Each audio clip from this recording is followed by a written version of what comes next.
యువగళం పాదయాత్ర తనకు జీవితకాలం గుర్తుండిపోయే అరుదైన జ్ఞాపకమని మంత్రి నారా లోకేష్ తెలిపారు. నియంతృత్వాన్ని, నిర్బంధాలను దాటుకుని రాష్ట్రంలోని 11 ఉమ్మడి జిల్లాలు, 97 నియోజకవర్గాలు, 2097 గ్రామాల మీదుగా 226 రోజుల పాటు 3132 కిలోమీటర్లు సాగిన చారిత్రాత్మక యువగళం పాదయాత్ర మొదలై నేటికి 2 ఏళ్లని ఆయన గుర్తు చేశారు.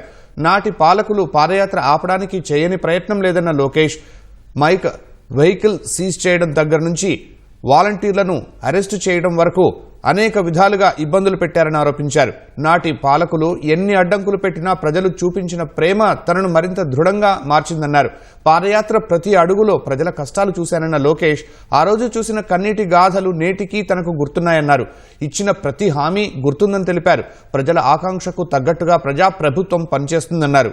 హామీలు అన్ని క్రమ పద్ధతిలో అమలు చేస్తున్నామని వెల్లడించారు.